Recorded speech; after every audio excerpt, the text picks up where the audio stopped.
மஸ்ஜித் தக்வா மதரசாவினுடைய ஆசிரியர் மௌலவி சல்மான் தாவூதி ஹஜரத் அவர்கள் இப்பொழுது வாழ்த்துரை வழங்குவார்கள்.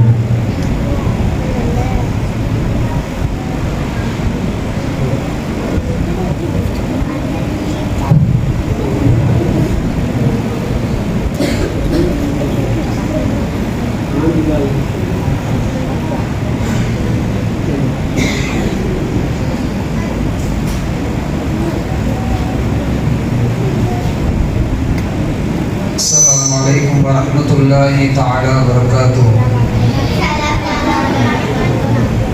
வாழ்த்துறை வழங்குறதுக்கு முன்னாடி முதல்ல அல்லாஹ் கொடுத்த ஒரு ஞாபகத்துக்கு நன்றி செலுத்தணும்னு நினைக்கிறேன்.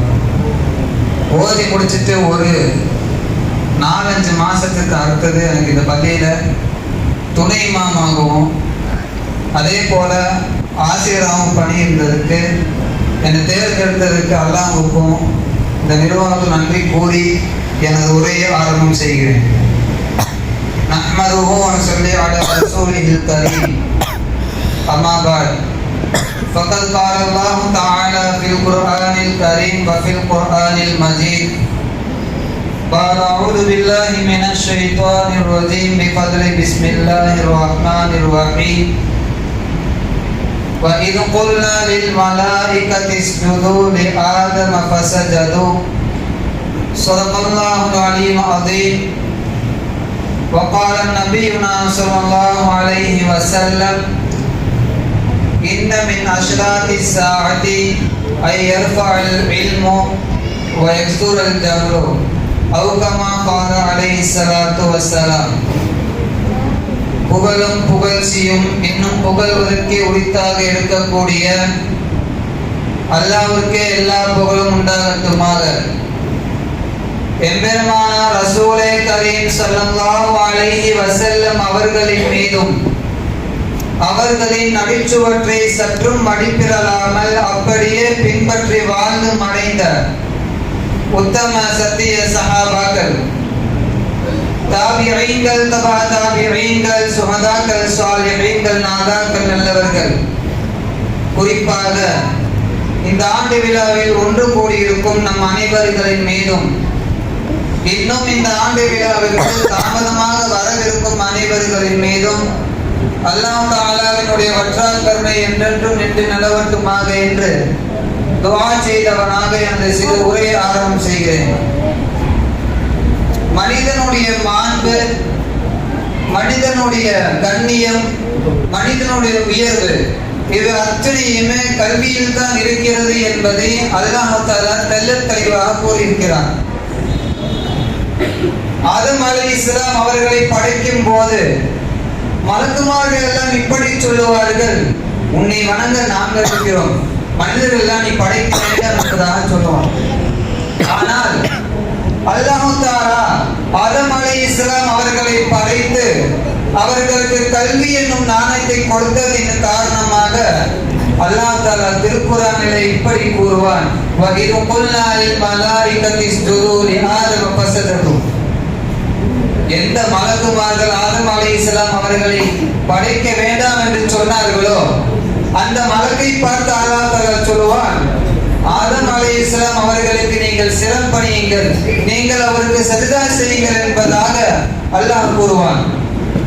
ஆக இதிலிருந்து நாம் எதை விளங்க வேண்டும் என்று சொன்னால், அவர்கள் கல்வி கற்றதின் காரணமாக உயர்ந்த மலக்கு அவர்களுக்கு சஜதா செய்தார்கள் என்பதை நாம் விளங்கிக் கொள்ள வேண்டும். குர்ஆனில் 6666 ஆயத்துகள் இருக்கிறது. அதில் அல்லாஹ் சொன்ன முதல் வசனம், அல்லாஹ் இறக்கிய முதல் வசனம், இக்ரா, நீங்கள் ஓதுவீராக, நீங்கள் படிப்பீராக என்பதுதான். நபி ஸல்லல்லாஹு அலைஹி வஸல்லம் அவர்களிடம் நீங்கள் என்னிடம் இதை கேளுங்கள் என்பதாக இறைவன் சொன்னது, வகுல் ரப்பி ஸித்னி இல்மா, நீங்கள் கல்வி என்னிடத்தில் கேளுங்கள் என்பதாக அல்லாஹ் சொல்லிக் கொடுப்பார். இது மாத்திரமல்ல, நபி ஸல்லல்லாஹு அலைஹி வஸல்லம் அவர்கள் செய்த முதல் பணியே மதரசாக்களை உருவாக்குவதுதான். அர்கம் ரலியல்லாஹு அன்ஹு அவருடைய வீட்டை தாருல் அர்கம் என்று மாற்றி அதை மதரசாவாக அவர்கள் உருவாக்கினார்கள். ஆக நாம் விளங்க வேண்டும். அல்லாஹ் சொன்ன முதல் வசனம் இக்ரா, நீங்கள் ஓதுவீராக, நீங்கள் படிப்பீராக என்பதுதான். அல்லாஹ் நபி ஸல்லல்லாஹு அலைஹி வஸல்லம் அவர்களை கேட்க சொன்னது வகுல் ரப்பி ஸித்னி இல்மா, கல்வியை நீங்கள் என்னிடத்தில் நீங்கள் கேளுங்கள் என்பதாகவும் சொன்னார்.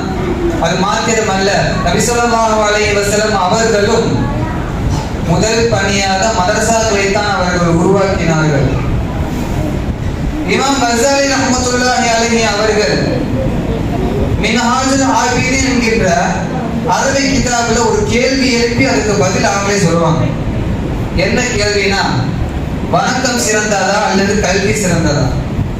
இந்த கேள்விக்கு அவங்களே பதில் சொல்லியிருப்பாங்க, கல்விதான் சிறந்தது. இதுக்கு காரணம் என்னன்னு சொல்லியிருப்பாங்கன்னா, ஒருத்தர் 2 ரக்காத் தொழுகிறார் என்று சொன்னால் அவர் எப்படி நிற்க வேண்டும், அவர் எப்படி தக்பீர் கட்டிக்கொள்ள வேண்டும், அவர் எப்படி கியாமில் நிற்க வேண்டும், அவர் எப்படி ருக்கு செய்ய வேண்டும், அவர் எப்படி சுஜூ செய்ய வேண்டும் என்று ஒவ்வொன்றையும் நாம் சரியான முறையில் நாம் செய்தால் மாத்திரம்தான் நம்முடைய அந்த 2 ரக்காத் தொழுகை பரிபூர்ணமாகும் என்பதாக இப்னு ஆபிதீன் என்கின்ற கிதாபில் இமாம் கஸாலி ரஹ்மத்துல்லாஹி அலைஹி அவங்க எழுதியிருப்பாங்க. இது மட்டுமல்ல, இன்னும் சொல்ல போனால் நபி ஸல்லல்லாஹு அலைஹி வஸல்லம் அவங்க எப்படி சொல்லுவாங்க, யா அபாதர் ரலியல்லாஹு அன்ஹு அவங்களே, லிஅன்த அதுவ ஃபதஅல்லம ஆயத்தன் மின் கிதாபில்லாஹ், என்னுடைய குர்ஆன்ல இருந்து ஒரே ஒரு வசனத்தை நீங்கள் கற்றுக்கொள்வது என்பது கைருல் லக, அது உங்களுக்கு சிறந்ததாக இருக்கும். மின் அன் துஸல்லிய மிஅத ரகாத், நீங்கள் 100 ரக்காத் தொழுவதை விட என்னுடைய வேதத்தில் இருந்து, என்னுடைய குர்ஆனில் இருந்து ஒரே ஒரு வசனத்தை நீங்கள் கற்றுக்கொள்வது என்பது உங்களுக்கு மிக சிறந்ததாக இருக்கும் என்பதாக நபி ஸல்லல்லாஹு அலைஹி வஸல்லம் அவர்கள் சொல்லி காண்பித்தார்கள். முதல்ல நம்ம கல்வினா அது என்னன்னு வரணும். இன்னைக்கு நிறைய பேர் நம்ம வழங்கி வச்சிருக்கிறது, டாக்டர் படிப்பை நம்ம கல்வின்னு வழங்கி வச்சிருக்கிறோம், இன்ஜினியர் படிப்பை நம்ம கல்வின்னு வழங்கி வச்சிருக்கிறோம், வழக்கறிஞராக இருக்கக்கூடிய அவங்களுடைய படிப்பை நம்ம இன்னைக்கு கல்வின்னு வழங்கி வச்சிருக்கிறோம். அதுக்கெல்லாம் கல்வின்னு சொல்லப்படாது, அதெல்லாம் ஒரு கலை. எது கல்வி என்று தெரியுமா? இவ்வுலகிலேயும் நாளை மறு உலகிலேயும் எது வெற்றி தருமோ அதுதான் கல்வி என்பதை நாம் முதலில் விளங்கிக் கொள்ள வேண்டும். நபி ஸல்லல்லாஹு அலைஹி வஸல்லம் அவங்கள்ட்ட அல்லாஹ்வே இப்படி கேட்க சொல்றான், வகுல் ரப்பி ஸித்னி இல்மா, நீங்க என்னிடத்துல கல்வியை கேளுங்க அப்படின்னு. உடனே நம்ம அந்த கல்வியை நம்ம போட்டக்கூடாது. இது ஒரு கலை. கல்வி என்று சொன்னால் ஈருலகத்திலும் வெற்றி பெறுவது எதுவோ அதுதான் கல்வி. நபி ஸல்லல்லாஹு அலைஹி வஸல்லம் ஒரே ஒரு நிகழ்வு நல்லா கவனிங்க. நபி ஸல்லல்லாஹு அலைஹி வஸல்லம் அவங்க சஹாபாக்களோடு ஒரு வழியில போயிட்டு இருப்பாங்க. அப்படி போகும்போது அங்க ஒரு கபர் இருக்கும். அந்த கபரை பார்த்து சொல்லுவாங்க, இந்த கபர்ல வேதனை செய்யப்பட்டிருக்கிறது என்பதாக சொல்லுவாங்க. சொல்லிட்டு நபி ஸல்லல்லாஹு அலைஹி வஸல்லம் அவங்களும் அந்த கபரை கடந்து போயிடுவாங்க. ஒரு சில ஆண்டுகளுக்கு பிறகு மறுபடியும் அதே சஹாபாக்களோட நபி ஸல்லல்லாஹு அலைஹி வஸல்லம் அங்க வருவாங்க. வந்துட்டு அந்த அதே கபரை பார்த்து சொல்லுவாங்க, இப்போ இந்த கபர்ல வேதனை செய்யப்படலை என்பதாக சொல்லுவாங்க. உடனே சஹாபாக்கள் கேட்பாங்க. சஹாபாக்களுக்கு ஒரு பழக்கம் இருக்கும், நபி ஏதாச்சும் மாற்றமா செஞ்சாங்கன்னா அதுக்கு என்ன காரணம் சொல்லி கேட்கிற ஒரு ஆர்வம், என்னுடைய ஆர்வம் இருந்துச்சு. உடனே சஹாபாக்கள் கேட்டாங்க, நீங்க அன்னைக்கு சொன்னீங்களே இந்த கபூர்ல அதாப் இருந்துச்சுன்னு, ஆனா இன்னைக்கு நீங்க சொல்றீங்களே இந்த கபூர்ல அதாப் இல்லை என்பதாக சொல்றீங்க, இதற்கான காரணம் என்ன என்பதாக கேட்கும் போது நபி ஸல்லல்லாஹு அலைஹி வஸல்லம் அழகா சொல்லுவாங்க, நான் அன்னைக்கு அதாபா இருந்தாங்கன்னு சொன்னதுக்கு காரணம் இவங்களுடைய மனைவி வயிற்றுல ஒரு குழந்தை இருந்துச்சு, அவங்க கர்ப்பமாக இருந்தாங்க. ஆனா இன்றைக்கு இவங்களுடைய குழந்தை பிறந்த அந்த குழந்தை மதரசாவுக்கு வந்து ஒரே ஒரு வசனம் பிஸ்மில்லாஹிர் ரஹ்மானிர் ரஹீம் என்ற வசனத்தை கற்றதின் காரணமாகத்தான் இவருடைய கபூல் இருக்கிற வேதனை எல்லாம் நீக்கப்பட்டது என்பதாக நபி ஸல்லல்லாஹு அலைஹி வஸல்லம் அவர்கள் சொல்லி காண்பிப்பார்கள். இதிலிருந்தே நம்ம விளங்கிக்கணும் ஈருலக கல்வி எது என்பதாக. முஆத் இப்னு ஜபல் ரலியல்லாஹு அன்ஹு அவங்க கல்வியை பற்றி சொல்லும்போது இப்படி சொல்லுவார்கள், தஅல்லமுல் இல்ம், இல்மை கற்றுக்கொள்வது என்பது ஃபஇன்ன தஅல்லமுஹு லில்லாஹி ஹஷ்யத்துன், அல்லாஹ்வின் பயத்தை உங்களுக்கு உண்டாக்கும் என்பதாக சொன்னார். வ தலபஹு இபாதத்துன், அந்த இல்மை தேடுவது வணக்கமாகும் என்பதாக சொன்னார்கள். வ முதாக்கரத்தஹு தஸ்பீஹுன், அந்த இல்மை பற்றி பேசுவது தஸ்பீஹ் செய்வதை போன்றதாக இருக்கும் என்பதாக சொன்னார்கள். வல் பஹ்தஹு ஜிஹாதுன், அதை பற்றி அந்த இல்மை பற்றி நாம் வாதிடுவது என்பது அது போர் செய்வதற்கு சமம் என்பதாக சொல்வார்கள்.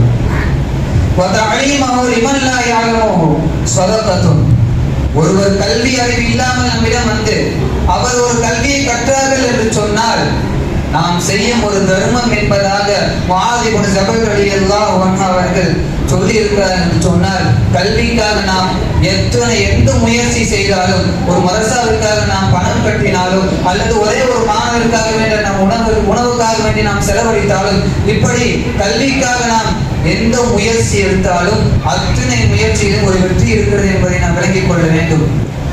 இமாம் ஷாஃபி ரஹ்மத்துல்லாஹி அலைஹி அவங்க அழகா சொல்லுவாங்க, கல்வியில ஆக சிறந்த கல்வி என்னன்னு தெரியுமா? உன்னுடைய வாழ்க்கை தரத்தை உயர்த்தக்கூட கல்வி அல்ல, உன்னுடைய வாழ்க்கை தரத்தை உயர்த்தக்கூட கல்வி அல்ல, மாறாக உன்னுடைய கல்வியை உன்னுடைய தரத்தை எந்த கல்வி உயர்த்துமோ அதுதான் மிக உயர்ந்த கல்வி என்பதாக இமாம் ஷாஃபி ரஹ்மத்துல்லாஹி அலைஹி அவர்கள் சொல்லியிருக்கிறார்கள். சஹாபாக்களுடைய காலத்துல கல்வியை கற்கிறது அவங்க எவ்வளோ ஒரு தேட்டத்தோடு இருந்தாங்க என்று தெரியுமா? 2 பேர் இருக்கிறாங்கன்னு சொன்னா, ஒருத்தர் காலையில கல்வியை கற்றுக்கொள்வார், ஒருத்தர் வேலைக்கு போயிடுவார். ரெண்டாவது ஒருத்தர் என்ன செய்வார்னு சொன்னா, இவர் கல்வி கற்றுறது பின்னால் அவர் வேலைக்கு போயிட்டு வந்து பிறகு இவர் கல்வி கற்றுக்குவார். சுருங்க சொல்லணும்னு சொன்னா 2 பேர் இருக்கிறாங்க, ஒருத்தர் வேலைக்கு போயிடுவாங்க, ஒருத்தர் கல்வியை படிப்பாங்க. இன்னொருத்தர் வேலையை முடிச்சுட்டு வந்தோடனே அவர் கல்வியை படிப்பாரு, கல்வியை படிச்சுட்டு இருந்தாரு, வேலைக்கு போயிடுவார். இவங்க 2 பேருக்கு மத்தியில் ஒரு ஒப்பந்தம் வச்சிருந்தாங்க, நான் இல்லாதப்போ நீ படித்த கல்வி நீ எனக்கு சொல்லிக் கொடு, நீ இல்லாதப்போ நான் படித்த கல்வி நான் உனக்கு சொல்லித்தரேன் என்பதாக போட்டி போட்டுக்கொண்டு வாழ்ந்த காலம் சஹாபாக்களுடைய காலம். ஆனா இன்னைக்கு நம்மளுடைய மனசாக 1 மணி நேரம் வாழ்க்கை ஃபுல்லாயிரும், 1 மணி நேரம் மனசாக வாங்கன்னு சொன்னா வார்த்தையை தான் போட்டிருக்காங்க, அல்லாஹ்தாவே எல்லாம் முடிச்சிருக்கோம், ஏன் இப்படி பேசுறதுக்கு காரணம் இருக்கு. 1 மணி நேரம் மனசாக வாங்கன்னு சொன்னா 45 பேர் இருக்காங்க குழந்தைங்க. 45 பேர் உண்மையா சொல்றேன், ஒருத்தருடைய பேரண்ட்ஸ் என்கிட்ட சொன்னாங்க, என்னுடைய பையன் சரியா படிக்க மாட்டேன்னு சொன்னாங்க. அந்த பேரண்ட்ஸ் கூட இங்க தான் இருக்காரு. ஆனா அந்த பையன் தான் அந்த வாழ்க்கையிலே ரொம்ப திறமையா ஓடணும். நான் ஒரே ஒரு தடவை சொல்லி தான் கொடுத்தேன், அந்த பையன் அதை புரிஞ்சுக்கிட்டு அடுத்த 3 பக்கம் அவனே ஓதிட்டான். ஆக நான் என்ன சொல்ல வரேன்னு சொன்னா, இங்க ஓதக்கூடிய 45 குழந்தைகளும் ரொம்ப திறமையான குழந்தைகள். அவங்களுக்கு சொல்லிக் கொடுக்க நாங்க ரெடியா இருக்கிறோம். 20 நாள்ல 15 நாள் வந்தவங்க இருக்கிறாங்க, நல்லா வந்தவங்க இருக்கிறாங்க. நான் ஏன் இதை சொல்ல வரேன்னு சொன்னா, நம்மளுடைய ஆர்வம் இன்னைக்கு நம்ம கம்மியாயிடுச்சு. நம்மளுடைய பெற்றோர்கள் என்ன செய்யணும்னு சொன்னா, பெற்றோர்கள் தான் தன்னுடைய குழந்தைகளை மாசாக்கு போகணும்னு சொல்லி அனுப்பணும். குழந்தை போக நானும் ஓடுற சத்தன மாசாக்கு சரியா போகிறது எங்க வீட்டுல துரத்தி விடுவாங்க, அதுக்கப்புறம் தான் போகணும். குழந்தையோட இயல்பு என்னன்னு சொன்னா, அது மதரசாக்கள் ஆரம்பத்திலேயே போகாது. நம்ம தான் சொல்லி சொல்லி சொல்லி சொல்லி சொல்லி அந்த குழந்தைய மாசாக்கு போக வச்சுட்டோம்னு சொன்னா, ஒரு கட்டத்துக்கு மேல போன வாரம் நடந்த ஒரு நிகழ்வு, தொடர்ந்து அந்த ஓதிட்டு இருந்த பையன் இன்னைக்கு வந்து ஆர்வமா வந்து அவனே கேட்டான், ஏங்கிறது பாடமே கேட்க மாட்டேங்க 3 நாள் ஆச்சு அப்படின்னா. இதுக்கெல்லாம் காரணம் என்னன்னு சொன்னா, அந்த பையனுக்கு இருக்கிற ஆர்வம் பார்த்தீங்கன்னா ரொம்ப பயங்கரமான ஒரு ஆர்வம் இருக்கு. ஆனா அந்த பையன் வருகையில கொஞ்சம் சரியா இருந்தாருன்னு சொன்னா, அடுத்த வருஷத்துக்குள்ள இங்க இருக்கக்கூடிய எல்லாருமே வந்து குர்ஆனை ரொம்ப அழகான முறையில் ஓதக்கூடிய ஒரு பிள்ளைகளாக ஆயிடுவாங்க. நான் உறுதி அளிக்கிறோம். ஏன்னா இங்க இருக்கக்கூடிய எல்லாருமே ரொம்ப பிரில்லியண்டான மாணவர்கள், ரொம்ப திறமையா இருக்கிறாங்க. அவர் பெற்றோர் வந்து எனக்கு சொல்லும் போது அது ரொம்ப ஆச்சரியமா இருக்கு. என் பையன் படிக்கவே மாட்டாங்க, புரிய மாட்டேங்கிறாரு, அது எனக்கு ரொம்ப ஆச்சரியமா இருந்துச்சு. ஆனா அவன் எந்த அளவு ஓதனான்னு சொன்னா, ஒரே ஒரு 2 எழுத்து தான் நான் சொல்லி கொடுத்தேன். அதுக்கப்புறம் அவன் பின்னாடி பக்கத்துல இது அதே மாதிரி நாங்கள் அப்படின்னு சொல்லி எனக்கு கேட்கறேன். ஆக நான் என்ன சொல்ல வரேன்னு சொன்னா, நம்மளுடைய குழந்தைகளை நம்ம சரியான முறையில் மாசாவை காட்டணும். அபூ ஹுரைரா ரலியல்லாஹு அன்ஹு அவங்க முழு ஆண்டு காலத்தையும் 3 வருஷம் தொடர் கல்வி கட்டுறாங்க. அப்படி கட்டதின் காரணமாகத்தான் இன்னைக்கு நீங்க எந்த ஹதீஸ் கிதாப் எடுத்து பார்த்தாலும் நபி ஹுரைரா ரலியல்லாஹு அன்ஹு என்பதாக ஹதீஸ் இல்லாமலே இருக்காது. கிட்டத்தட்ட 5000க்கும் மேற்பட்ட ஹதீஸ் அவங்க அறிவிப்பு செஞ்சிருக்கிறாங்க. நபி ஸல்லல்லாஹு அலைஹி வஸல்லம் அவங்களே சொல்லி காமிச்சிட்டாங்க, இன்னன் நஷ்ராத்தி ஸாஅத்தி ஐ யர்ஃபா அல் இல்மு வ யக்ஸுரல் ஜஹல். கியாமத்துடைய நாளையினுடைய அடையாளம் என்னன்னு சொன்னா, இல்மை உயர்த்தப்படும். இல்மை உயர்த்தப்படும் சொன்னா பெரிய பெரிய உலமாக்கள், பெரிய பெரிய ஞானிகள்லாம் மௌத்தா போயிடுவாங்க. இன்னைக்கு அவங்க யாருமே போயிட்ட. அடுத்தது அறியாமை வந்து அதிகமாக சொன்னாங்க. இன்னைக்கு அறியாமை தான் அதிகமாக நம்ம இருந்து கொண்டே இருக்கிறது. அல்லாஹ் நம் அனைவரையும் பாதுகாக்க வேண்டும்.